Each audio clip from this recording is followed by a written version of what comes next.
Mesdames et messieurs, est-ce que vous imaginiez, il y a encore de cela quelques jours, d'être aujourd'hui aussi nombreux pour marquer cet immense refus? Je ne sais pas vous, mais moi, je ne le pensais pas. Cette manifestation est une très très grande réussite qui montre la volonté des uns et des autres, à la fois de collaborer, à la fois d'être respectés. Personnellement, je suis né à Marseille, à Saint-Loup. J'ai vécu 25 ans à Marseille. J'aime Marseille. Je vis avec Marseille. Je veux que Marseille vive avec nous. Mais l'intérêt des Marseillaises et des Marseillais est de savoir vivre en harmonie avec les autres. L'intérêt des autres est de savoir vivre en harmonie avec Marseille.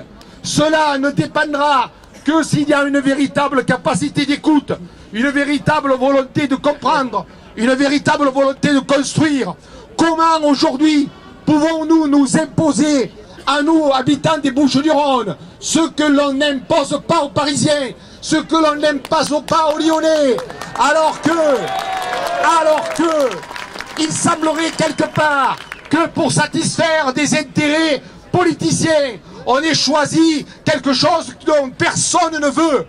Le gouvernement en place, qui est un gouvernement que j'ai soutenu, ne tient pas aujourd'hui ses promesses lorsqu'il dit qu'il a la volonté de concerter. Ce n'est pas une décentralisation, mais c'est une centralisation.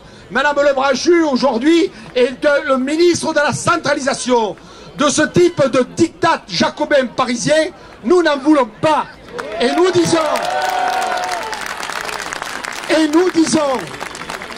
que pour parler de Marseille, pour parler du département des Bouches-du-Rhône, pour parler de toute la vie autour de la Méditerranée, il nous faut des projets. Ces projets, nous en avons plein le sac.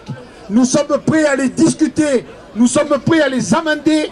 Faut-il encore qu'il y ait la volonté de la part des élus nationaux de nous entendre? C'est la raison pour laquelle nous sommes ici. C'est la raison pour laquelle cette manifestation n'est pas une fin, mais n'est qu'un début. Aujourd'hui, la presse frémit. Aujourd'hui, la radio frémit. On se dit la métropole a du plomb dans le nez. Eh bien, tant mieux, si la métropole a du plomb dans le nez. Construisons quelque chose qui permette à Marseille de ressurgir, qui permette aux communautés d'agglomération qui l'entourent de pouvoir porter cette résurrection. Je pense que nous avons besoin d'un département fort et que dans le département des Bouches-du-Rhône, en tant que conseiller général, je dis aussi que ce département est une institution qui a le mérite d'exister, qui apporte à nos collectivités énormément et nous devons aussi la préserver. Chers amis, la bataille continue, ce n'est pas une bataille, c'est un début de raz-de-marée.